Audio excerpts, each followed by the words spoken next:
네, 시청자 여러분 안녕하십니까? 지금은 지방시대 심재호입니다. 얼마 전 이천 물류창고에서 대형 화재 사고가 발생하면서 소방관 한 분이 순직했습니다. 경기도는 전국 광역 도시 가운데 가장 많은 화재 사고가 발생하는 곳인데요. 지난 2018년부터 지난해까지 도내에서는 연평균 9,324건의 화재가 발생했습니다.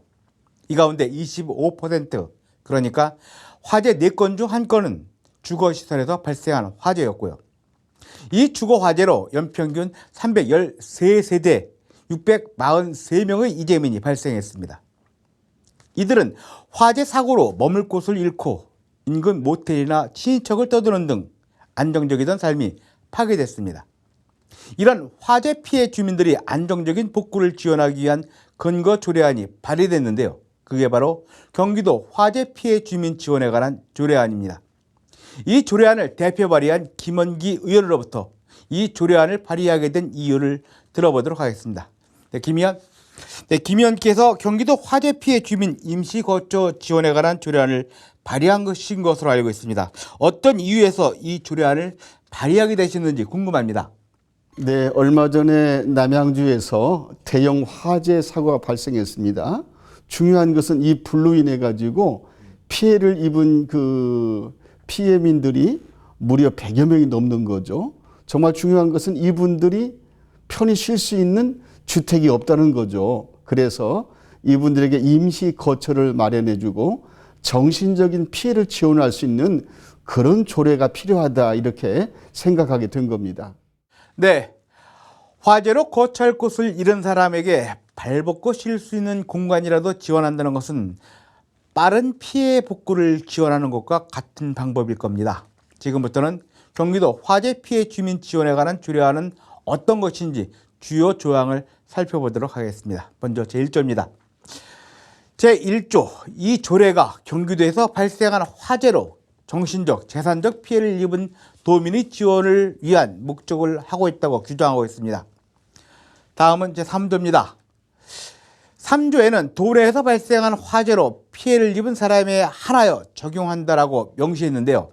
대상이 도내에서 발생한 화재로 인한 사고라면 경기도민이건 타지역 시민이건 모두 해당한다는 이 조례의 적용 대상을 명확히 했습니다.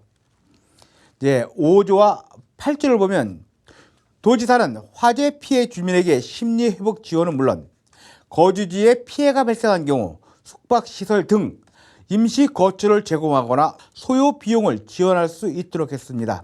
여기서 말하는 소요 비용은 숙박업소 사용 비용이 되겠죠. 그 밖에도 화재 피해 주민을 위하여 도지사가 필요하다고 판단하는 상황에 대해서는 지원을 할 수 있도록 했습니다. 특히 제8조 2항에는 제1항에 따른 임시 거처 제공 지원 기간을 최대 5일로 한다고 했습니다. 다만 화재 피해 상황을 고려하여 지원 기간을 5일 이내에서 추가 지원할 수 있도록 했는데요. 장기 10일 가지고 피해 주민이 복구를 할 수 있을까 하는 생각이 듭니다. 이 기간을 피해 주민이 복구에 필요한 준비를 제대로 할 수 있도록 지원 기간을 좀 더 여유 있게 했으면 어땠을까 하는 아쉬움이 남습니다. 얼마 전 이천의 쿠팡 물류센터에서 대형 화재가 발생해 진화에 나섰던 소방관이 순직했는데요. 이것뿐만이 아닙니다. 2015년에는 의정부 아파트 화재 사고가 있었고요.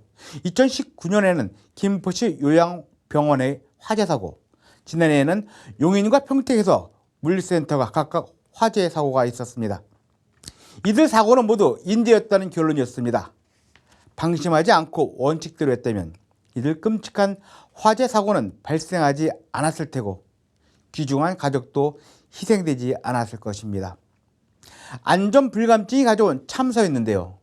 이번 조례를 보면서 화재 피해 복구를 위한 지원도 중요하지만 화재 예방을 위한 적극적인 지원과 엄격한 제도 마련, 그리고 방심하고 있는 시민들이 안전 불감증 퇴치 노력이 우선되어야 이 참사를 막을 수 있다는 생각이 들었습니다. 지금까지 지금은 지방시대였습니다.